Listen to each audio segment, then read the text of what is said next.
E aí, pessoal, resolvemos 10 questões ali de resistência dos materiais e vamos continuar aqui, né? Agora, das questões 11 até a 20, né, que eu acho que vai ser um tempo adequado para que vocês não cansem muito assistindo essas videoaulas, né? E que a gente possa revisar também os conteúdos de cada questão, tá? Então não é só apresentar as questões, a gente resolver passo a passo. Eu acho que é importante a gente revisar em cada um desses pontos essas questões e da onde que estão tirando essas questões aí. Isso aí vai ser super importante para que vocês possam revisar com tranquilidade, né, os assuntos aí. Então vamos lá, gente. As unidades básicas do Sistema Internacional, pessoal, tomem cuidado com o Sistema Internacional, porque é uma coisa básica, mas que pode pegar, né, vocês aí numa questão aí lá no concurso da Petrobras. As unidades básicas do Sistema Internacional correspondentes às grandezas massa. Bom, massa é quilograma. Temperatura termodinâmica, Kelvin, não é Celsius. E tempo são, respectivamente, quilograma, Kelvin e segundo. Beleza, pessoal? Tá? Então, são essas aí. Lembrando ainda que o Kelvin é um K maiúsculo, tá bom? Beleza? Então, essa alternativa está correta, tá bom?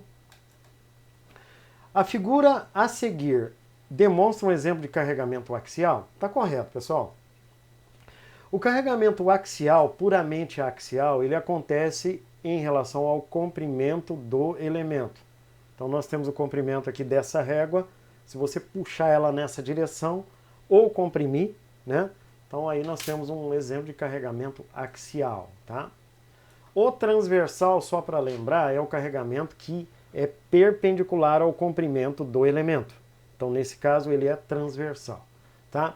Uma outra coisa que dá para a gente lembrar nessa questão 12 é a seguinte: quando você tem carregamentos puramente axiais, você vai ter tensões normais e tensões cisalhantes nulas. Agora, quando você tem um carregamento na transversal, você vai ter tensões cisalhantes e tensões normais nulas, tá bom?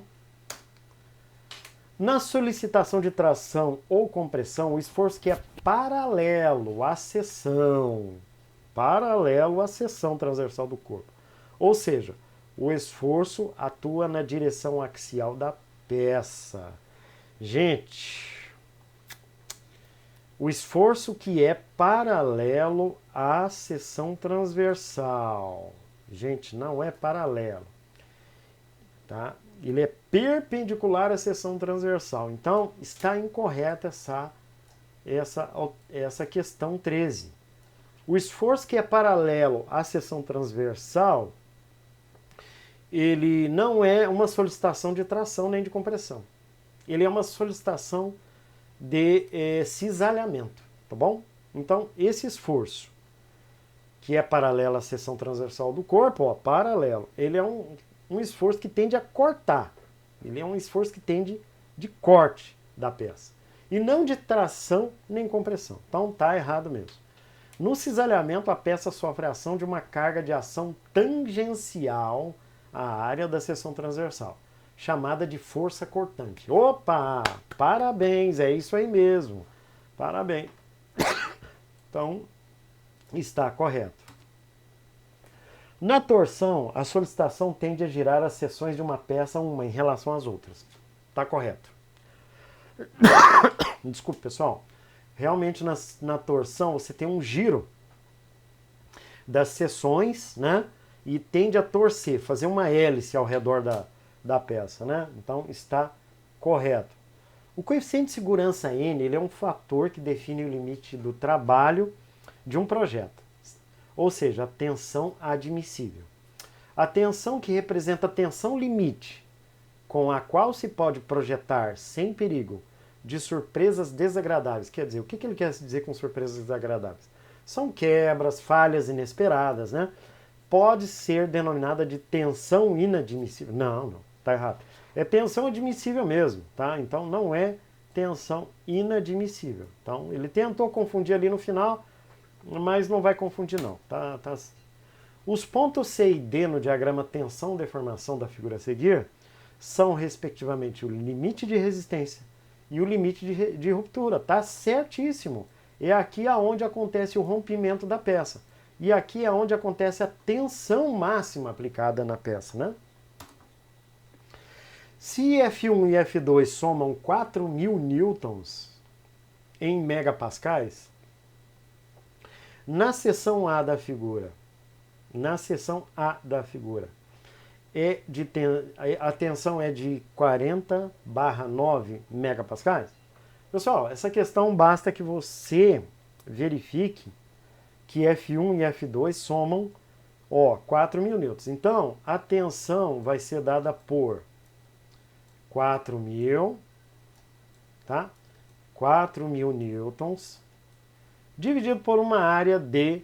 Agora, vamos lá, essa área, lembrando, a área ela é quadrada. Então, nós temos aqui, pessoal, uma área de 30 elevado ao quadrado. Não é π vezes o raio ao quadrado. Não é, porque ali é um quadrado, não é um círculo. Então, nós vamos ter, então, 4.000 dividido por 900. Podem ver que vai dar certo. Simplifica aqui, 40 por 9. Então, está correta essa questão. Tá bom, gente? Uma questão aí simples aí, né? A gente considerou a soma das forças aí. Um cabo de aço é um elemento mecânico típico para suportar esforços de tração axial, tá? É verdade. O cabo de aço, você coloca peso na extremidade do cabo, ele vai atuar com uma força em sua direção longitudinal, causando esforços de tração. O coeficiente de Poisson é uma grandeza que avalia a relação entre a deformação longitudinal com a transversal. Está correto também, a gente acabou de falar na videoaula anterior, né? Porque você quer medir a rigidez ou a deformação tanto na direção longitudinal quanto transversal, você vai utilizar o coeficiente de Poisson para estimar essa razão, né? Vamos fazer a 21 ali, Um esforço axial de tração gera valores máximos de tensão normal. Verdade. Na seção transversal. E de cisalhamento num plano a 45 graus. Ele deveria ter retomado aqui, depois da vírgula, a mesma informação. Mas nós vamos considerar correto porque o esforço axial de tração ele gera valores máximos de tensão normal na seção transversal. Gente, a seção transversal é a área. Agora o esforço axial ele pode gerar também tensões de cisalhamento. E essas tensões são máximas em um plano exatamente a 45 graus, tá bom?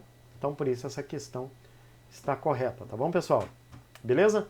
Então até a próxima videoaula a gente continua aí com as questões 21 ou 22 até a 30, tá? Um forte abraço.